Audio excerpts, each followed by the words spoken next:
Welcome to Night Shift Knowledge, a quiet place in the late hours where you can finally let go of the day. Take a moment to settle in, soften your shoulders, and allow the busy world to fade completely into the background. Tonight, we are going on a gentle journey through the fascinating corners of science, biology, and history. Before we begin, please know that the screen will fade to dark very soon. You can safely rest your eyes and leave this video playing as you drift off to sleep. I would also love to hear from you. Please leave a comment below with a general topic you would like me to cover in a future video. It is always a pleasure to read your ideas and shape this channel around what brings you peace. If you find comfort in this space, a like and a subscribe would be deeply appreciated. To ensure the next video quietly finds its way to you, please tap the notification bell. So as your breathing slows and your room grows a little darker, let your curiosity drift along with my voice. Let us begin.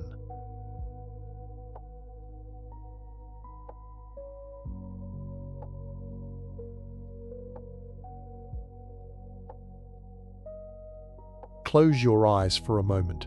Feel the world through sound and touch, the gentle pressure of fabric on your skin, the distant hum of electricity in the walls. Now, imagine a different kind of sensation. A tiny, delicate series of taps.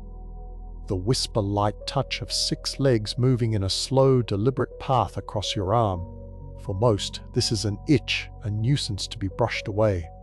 But for a documented few, this specific feeling, the sensation of insects crawling on the skin, is the precise and powerful trigger of sexual arousal. This is called formicophilia. Now, shift your focus. Think of the most iconic structure you know, the Eiffel Tower. Imagine running your hand along the cool, riveted iron of its base, feeling its sheer, immovable presence. For a woman named Erika Eiffel, this isn't just appreciation for architecture. She describes a deep, emotional, and romantic connection. She married the Eiffel Tower in a commitment ceremony. Her attraction to objects is not a metaphor. She, and others who identify with objectum sexuality, describe it as a genuine orientation, a capacity to love the inanimate. These are not urban legends. They are documented realities, rare entries in the vast catalogue of human desire. They are paraphilias.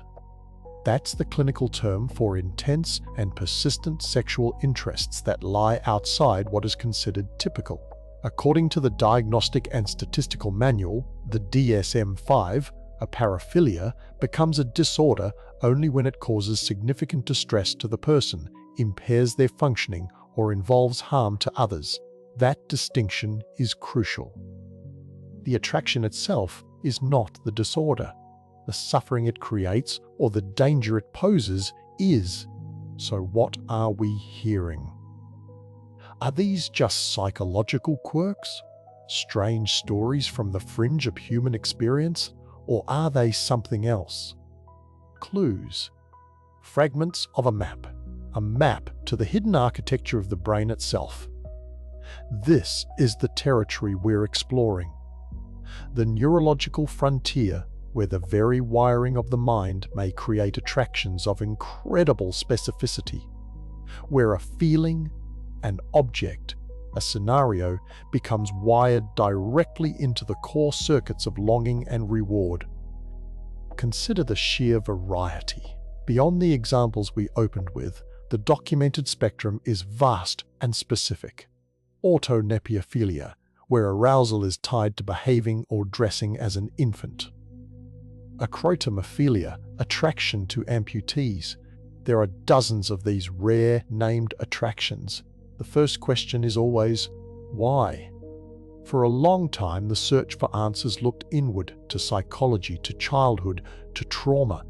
But a new frontier of inquiry is looking inward in a more literal sense, not into the mind's history, but into its physical structure, into the folds of the brain.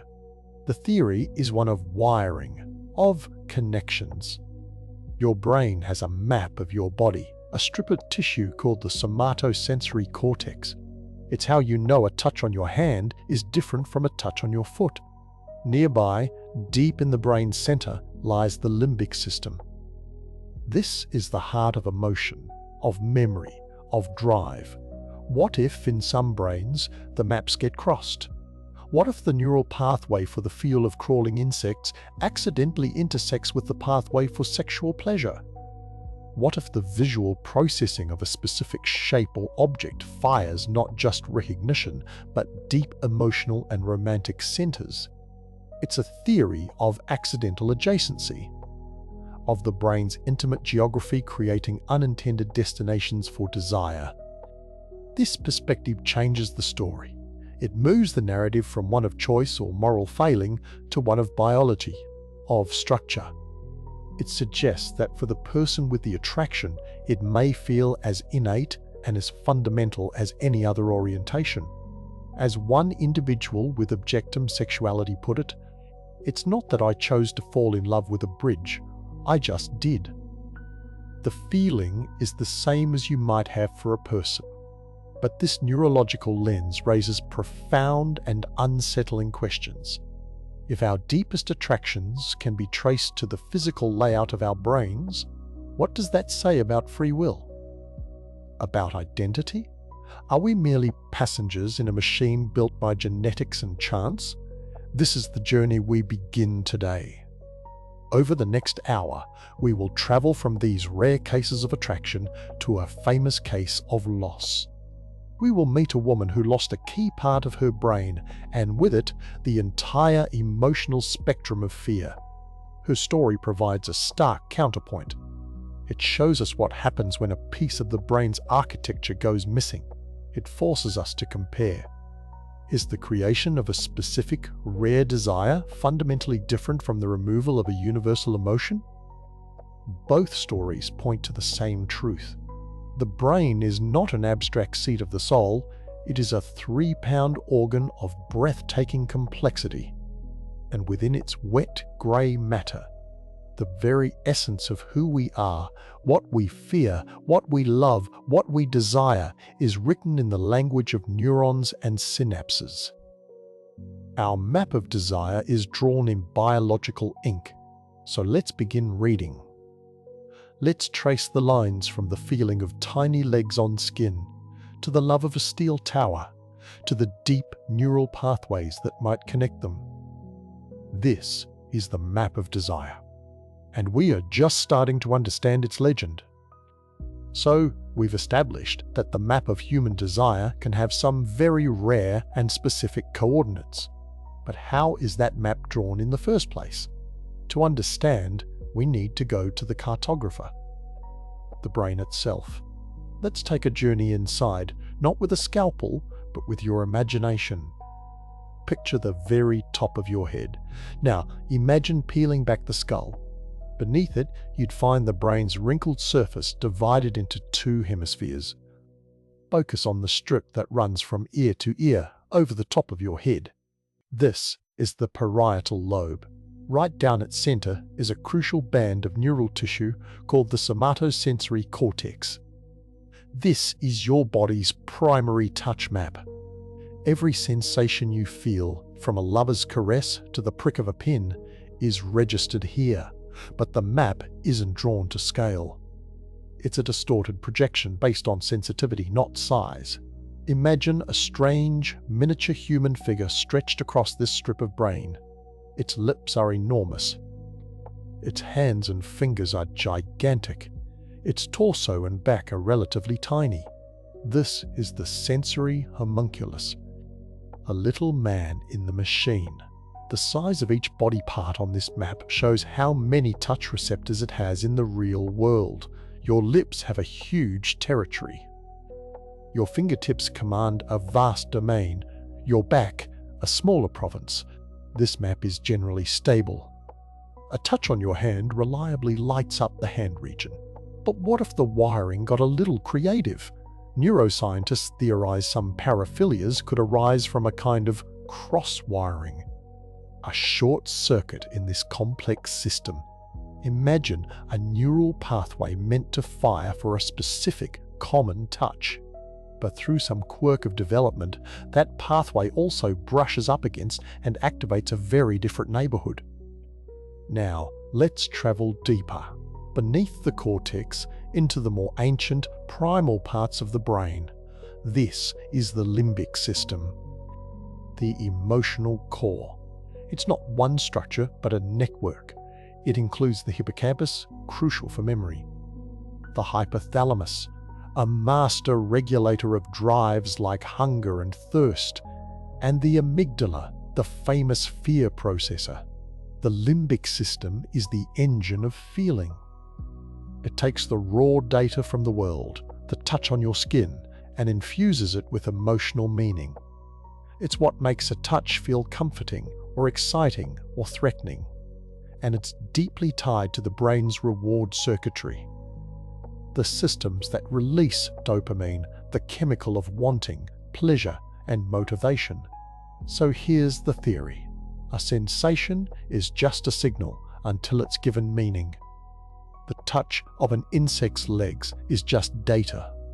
But if, in someone's unique neural wiring, the map point for that specific touch is connected directly into the arousal and reward centers of the limbic system, then that signal gets a very powerful meaning. It becomes linked to pleasure, to drive, to desire. It's not a choice, it's a connection. Hardwired. Think of it like this. For most people, the neural pathway from a romantic kiss to the limbic system is a well-paved 8-lane highway. The connection is strong and clear. But for someone with a rare paraphilia, a highway might run from a different starting point, from the sensation of a specific texture or the sight of a particular object. It's a smaller, private road. But it ends at the exact same destination, the brain's center for reward and emotional charge. This is why these attractions feel so intrinsic, so fundamental to the people who have them.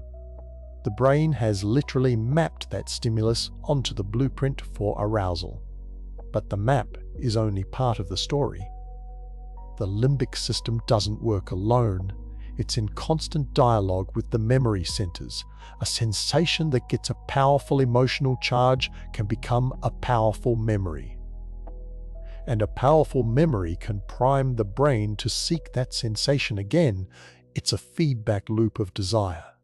This isn't just about sex. It's about how the brain learns what to want, what to love, what to fear. The limbic system assigns the value. So when we hear about someone who feels a romantic bond with the Eiffel Tower, or for whom the crinkle of a diaper is a trigger of intimacy, we're not just hearing about a psychological oddity. We're getting a glimpse into a deeply personal neural landscape, a place where the standard map has been redrawn, where the homunculus, that little man in the machine, might be holding a different kind of key. But what happens when a part of this system goes missing entirely? What happens when the brain's fear center, a cornerstone of the limbic system, simply vanishes? That's not a theory. That's a real woman, and her story changes everything we think we know about how these circuits shape who we are. But what happens when a part of that cartographer's map simply vanishes? When a critical region of the brain, one responsible for a fundamental human emotion, is wiped clean. That's not a theoretical question, it's the real-life story of a woman known to science as patient SM. Her story begins with a rare genetic disorder. It's estimated to affect perhaps only a few hundred people in the world. It's called Urbach-Wiener disease. Over time, this condition causes a strange and specific change. It calcifies brain tissue. It turns soft, living matter into something hard, like stone. In patient SM, this calcification targeted a very precise location, the amygdala. You've heard of the amygdala? It's a small, almond-shaped cluster of neurons deep within the brain's limbic system. It's our alarm bell, our threat detector. It's central to processing the emotion of fear. In patient SM, both of her amygdalae were essentially turned off, blanked out. The result was a person who could not feel fear. not in the way we understand it. Researchers documented her experiences over years. They exposed her to situations designed to provoke fear. They showed her horror films, took her to a haunted house, introduced her to live snakes and spiders. Her reaction was consistent and utterly baffling. Curiosity, interest, even a desire to touch. Imagine being handed a live snake. Your heart doesn't race, your skin doesn't crawl. Instead, you feel a calm fascination. You might comment on its texture, its patterns. You'd want to hold it longer. Patient SM did that. She approached dangerously aggressive people without hesitation. She walked into situations that screamed risk to everyone else and felt nothing but a neutral calm. This wasn't bravery. Bravery is feeling the fear and overcoming it. This was an absence. A void where an emotion should be. It profoundly altered her behavior and her perception of risk. She lived in a world without one of its most basic colors. Now, let's hold her story in our minds and contrast it with the paraphilias we've been exploring. Patient SM lost a core emotion because a brain structure was destroyed. But in many paraphilias, nothing is destroyed. Instead, something might be intensified or misdirected. Think back to the somatosensory cortex, that map of the body. In some atypical attractions, the theory is that wiring might be crossed. Signals might get routed to unexpected destinations.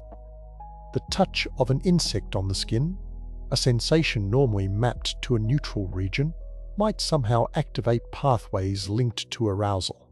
It's not a loss, it's a different connection. Or consider the limbic system, the seat of emotion and reward.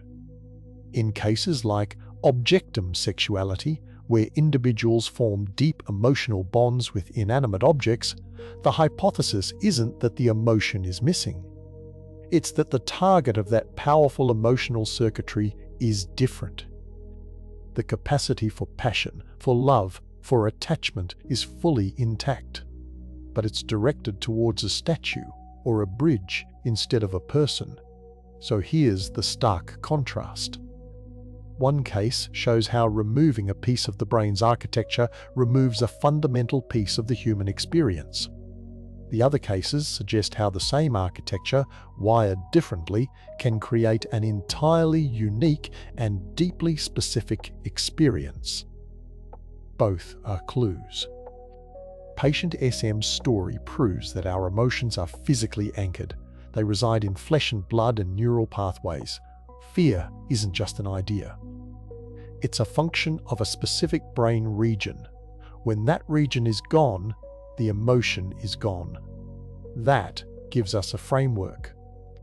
If fear is housed in the amygdala, then perhaps other aspects of our attraction, our desire, our love are also housed somewhere. Not in one single spot, but in networks. In the intricate dance between the sensory maps and the emotional centers.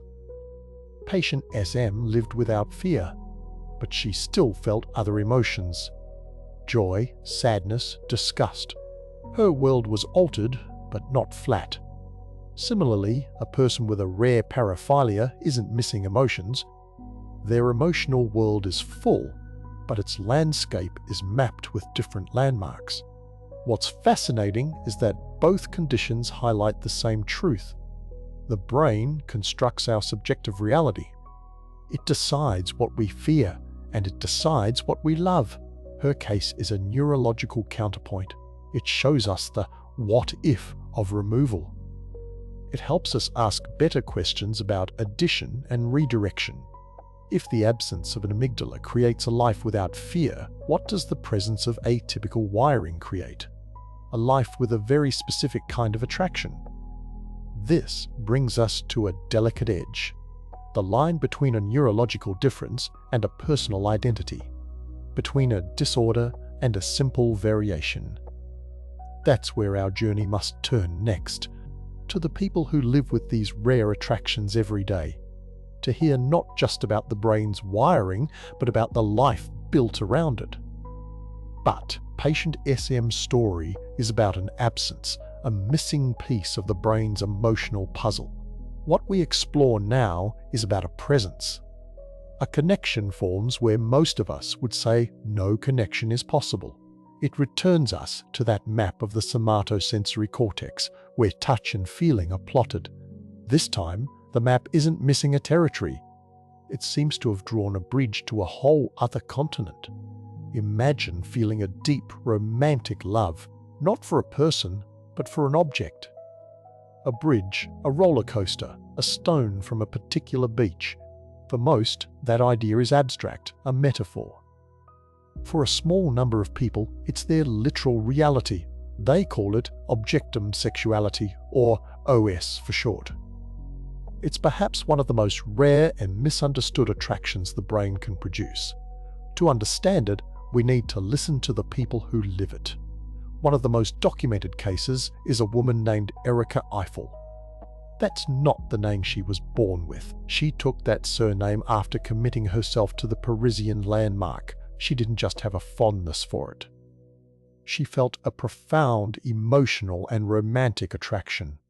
She famously married the Eiffel Tower in a commitment ceremony in 2007. In interviews, Erika describes her relationship not as a stunt, but as a genuine bond. She speaks of the tower's strength, its history, its enduring presence. She felt a sense of recognition, of being seen by this structure of iron and rivets. For her and others with OS, the attraction is often to the object's form, its function, its story. They don't necessarily believe the object is alive in a biological sense, but they personify it. They attribute to it a personality, a spirit, a capacity for relationship. Listen to how she described it. The tone isn't of fantasy, but of heartfelt connection. She said, quote, "I didn't choose to fall in love with the Eiffel Tower. It chose me." End quote. This language is crucial. It mirrors how many people describe falling in love with a person. It wasn't a decision. It was a discovery. An orientation revealed. Erika isn't alone. Others have formed deep attachments to the Berlin Wall, to specific carnival rides, to buildings, to musical instruments. The objects vary wildly. But the internal experience shares common threads, a sense of communication that transcends the physical, a feeling of reciprocal affection. For them, the love is real, the emotional fulfillment is real. So what's happening in the brain? We're in the realm of theory. There's no definitive scan of an OS brain. But neuroscientists have hypotheses. It may involve that cross-wiring we discussed earlier, a kind of neural spillover. Think of the somatosensory cortex, our map of the body. Right next to it is a region that maps our external space, where our body ends and the world begins. One theory suggests that in some brains, the intense emotional circuitry of the limbic system might become entangled with the neural pathways for certain objects. An object's specific shape, its texture, the feeling it inspires could become erotically charged. Not through social learning, but through a unique innate wiring. The object isn't just a symbol. It becomes the direct target of the brain's capacity for love and attraction. A lighthouse, for instance, might activate feelings of safety, guidance, steadfastness. And for someone with OS, that activation isn't just poetic, it's intimate. This leads us to a delicate clinical question. Is this a disorder? The answer, according to the DSM-5, is not necessarily. Remember the definition from our first chapter. A paraphilia becomes a paraphilic disorder only when it causes significant distress or impairment to the individual, or when it involves harm or risk of harm to others. For many with objectum sexuality, their orientation doesn't cause them distress. In fact, it brings them joy and connection. They aren't impaired by it. They hold jobs, have friendships, navigate the world. Their love for an object doesn't inherently hurt anyone. The object, being inanimate, cannot consent, but it also cannot be harmed in a psychological sense. Therefore, from a strict diagnostic standpoint, their experience doesn't qualify as a mental illness. It's simply a rare and profoundly atypical orientation. A variation in the human romantic blueprint. This distinction is everything. It moves the experience from the realm of pathology to the realm of identity. People like Erica Eiffel advocate for this view. They see OS not as a sickness to be cured, but as a fundamental part of who they are. A part they've had to learn to understand and to defend. Of course, life with OS isn't simple. It's a life of constant explanation, of ridicule, of being labeled a fetishist or someone who's simply crazy. The distress often comes not from the attraction itself, but from the world's reaction to it, from the loneliness of having a love you cannot easily share. And there are practical challenges. How do you date a bridge? You visit it. You photograph it. You learn everything about its construction. You touch it. For some, the relationship is monogamous. For others, they might feel connections to several objects. It's as varied as human relationships are. The story of OS forces us to confront the very edges of what we consider love. Is love defined by its target or by its quality? The feeling of devotion, of passion, of wanting to be near something, that internal weather system is familiar to most of us.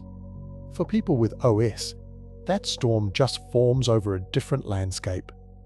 It challenges the assumption that romantic love is exclusively an interpersonal phenomenon. What if, for some brains, the profound aesthetic and emotional resonance of an inanimate creation can trigger the same deep-seated systems? It suggests the brain's template for a beloved can be astonishingly flexible. This isn't about collections or hobbies or simple appreciation. This is about the heart's anchor being cast around something made of steel or stone or wood. It's a testament to the brain's powerful and sometimes bewildering need to connect. So we have a woman who cannot feel fear and a woman who feels love for a tower. Both stories are about the brain's architecture writing a unique destiny, one through loss, the other through a connection most of us cannot perceive. But this raises a larger question, one that psychiatry has grappled with for decades.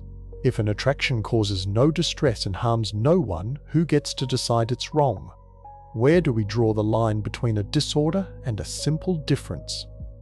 That is the ethical minefield we must enter next. The love story we just heard, between a person and an object, forces a question that has echoed through psychiatry for over a century. Where do we draw the line between a unique way of being and a disorder that needs fixing? That line has never been fixed. It has always moved. In earlier centuries, what we now call paraphilias were often seen as sins, moral failings, or crimes. By the late 1800s, with the dawn of psychology, the frame shifted. They became perversions, illnesses of the mind. The goal was to find a cure, to make the patient normal. Today, that framework is cracking. The language is changing. We hear words like neurodiversity and atypical wiring. The story of patient SM showed us what happens when a core piece of the brain's emotional hardware is missing.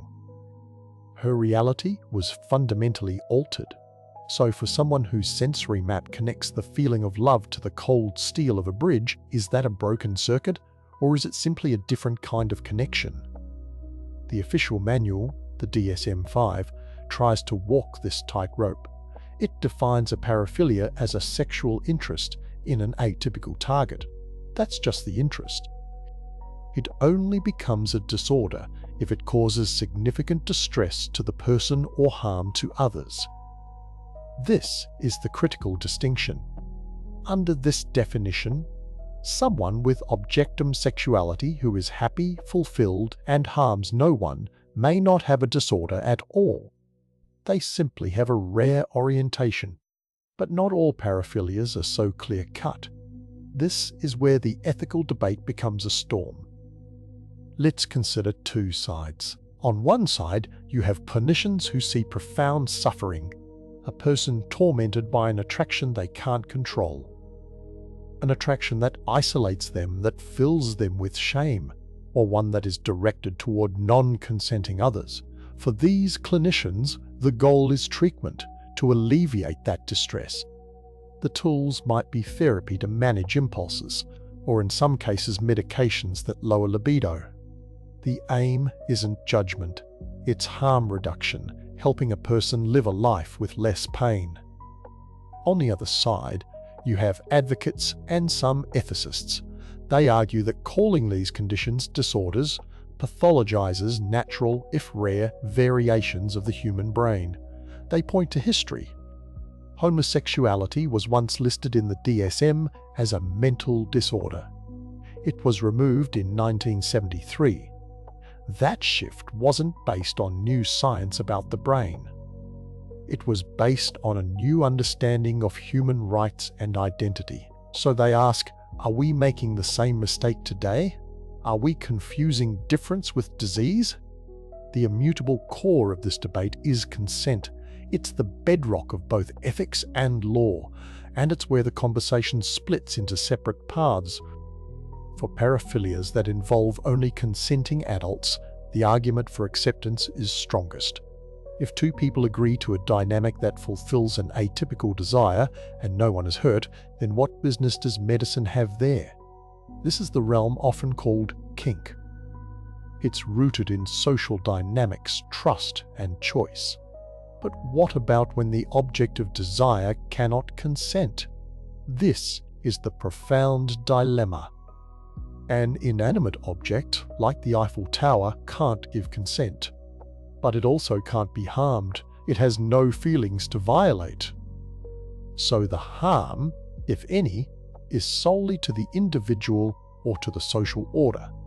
This baffles our legal and ethical systems, which are built around protecting sentient beings. Then there is the most troubling category: attractions that, by their nature, involve non-consenting people. This is where society's protective instincts kick in. The law is clear. The ethics are clear.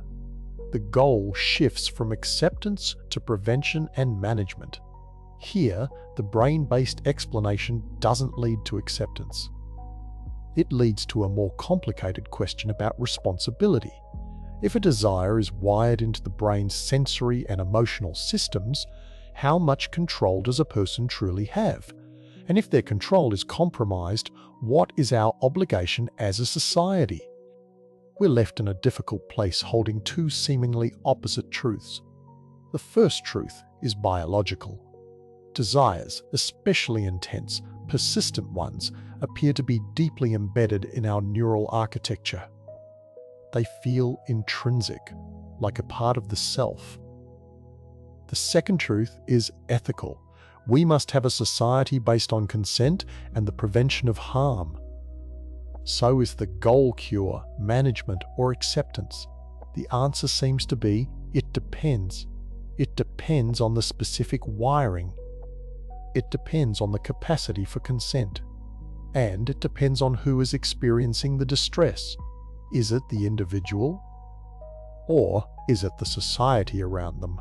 The story of the atypical mind forces us to confront the limits of our categories: disorder, identity, choice, responsibility. These aren't just clinical terms. They are human stories. They ask us where the self begins and ends. Is the self the one who experiences the desire, or is it the one who judges it? We are all of us living in the unique landscape of our own wired brains. For most, that landscape is familiar. It follows a common map. But for some, the map includes bridges to unexpected places. Some of those bridges lead to joy, some lead to isolation, and some lead to darkness. Our challenge is to tell the difference without letting fear draw the borders for us. In our final chapter, we will step back and look at the whole picture. The woman without fear, the person in love with a bridge, the hidden maps of desire. What do these extraordinary stories tell us about the ordinary experience of being human? About where our feelings come from and who, ultimately, we are. The goal was to find a cure. But that frame is also shifting. Today, the conversation is more nuanced. It's about consent, about harm, about identity. It's about asking, what if the wiring is simply different, not broken? That question brings us to the end of our journey, and to the biggest question of all. If our deepest attractions and our deepest fears can be traced to specific folds of tissue, to clusters of neurons firing in a unique pattern, what does that say about who we are? Throughout this series, we've explored two seemingly opposite paths: the addition of a rare attraction and the subtraction of a fundamental emotion. We met people who feel profound love for objects, bridges, buildings. We learned about attractions so specific they have clinical names. And we met a woman known in the literature as patient SM who lost her amygdala. She lost her capacity to feel fear. On the surface, these are worlds apart. One is about desire and connection. The other is about a primal emotion stripped away. But neurologically, they are two sides of the same coin. They are both powerful demonstrations of a single, profound truth. Core aspects of our personality are deeply, undeniably physical. What draws us in? What repels us? What makes our heart race with longing or with terror? These are rooted in the brain's specific wiring. Think of the somatosensory cortex. That's a map of the body drawn on the surface of your brain. A theory suggests that in some paraphilias, the lines on that map might get crossed. The sensation of an insect crawling, a texture, an object, gets wired directly into the brain's pleasure and attraction centers. It's not a choice, it's a pathway, a biological fact. Then there's the case of patient SM. Her story is the ultimate experiment. Remove a small, almond-shaped piece of the brain, the amygdala, and an entire dimension of human experience vanishes. Fear is gone, not managed, not suppressed. Gone. Her behavior changed fundamentally. She approached dangers you and I would instinctively avoid. Her world, her very self, was reshaped by the absence of a few grams of brain tissue. So, what are we to make of this? It suggests that the self, the feeling of being you, is not some ghost in the machine.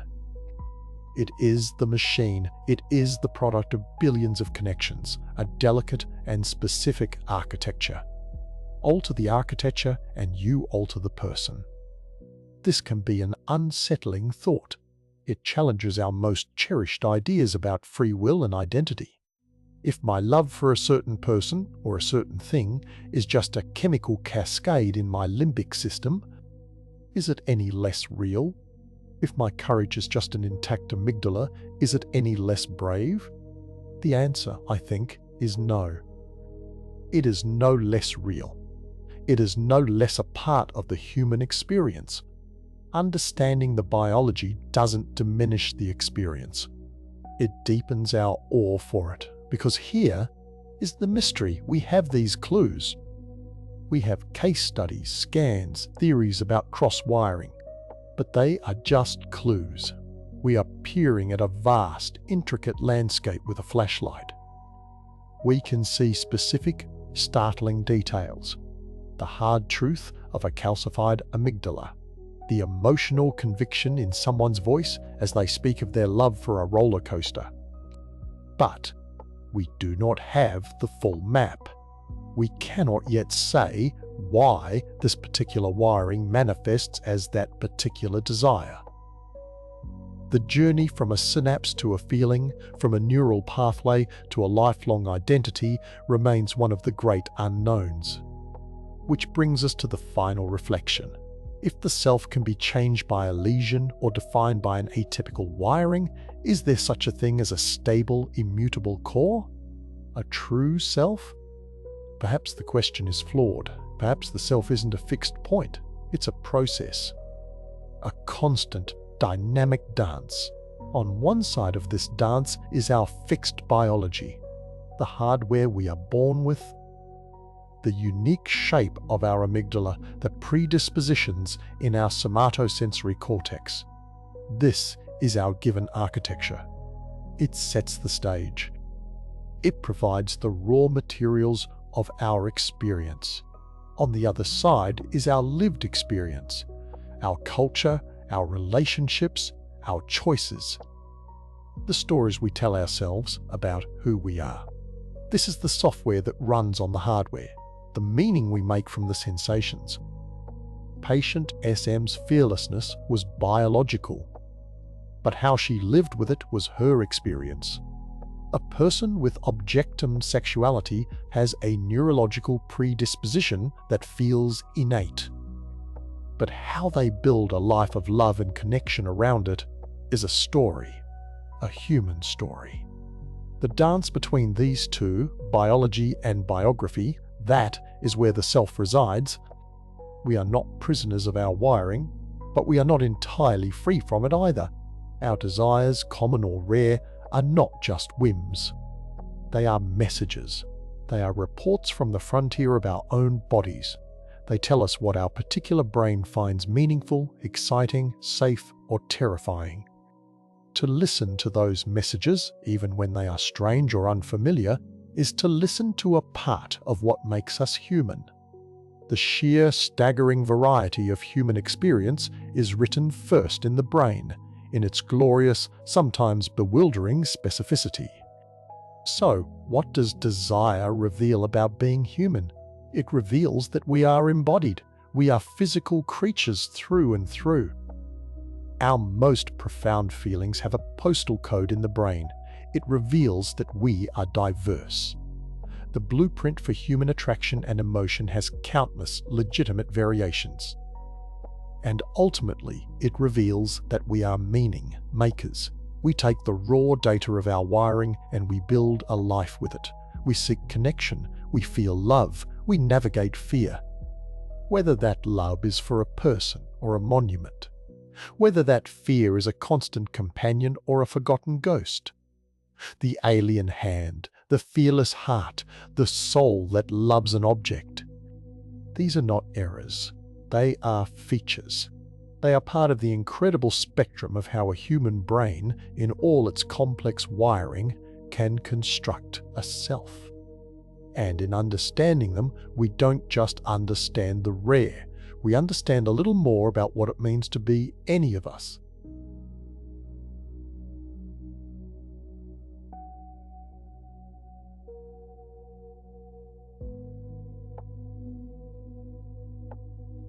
We have reached the end of tonight's topics, and it is time to let your mind completely unwind. Whatever you learned tonight, let it fade into a soft hum as you drift off. Thank you for being a part of Night Shift Knowledge and sharing this quiet space with me. Remember to leave a topic suggestion for next time if you are still awake, but for now, just rest. Sleep well, and I will be here the next time you need to quiet your mind. Good night.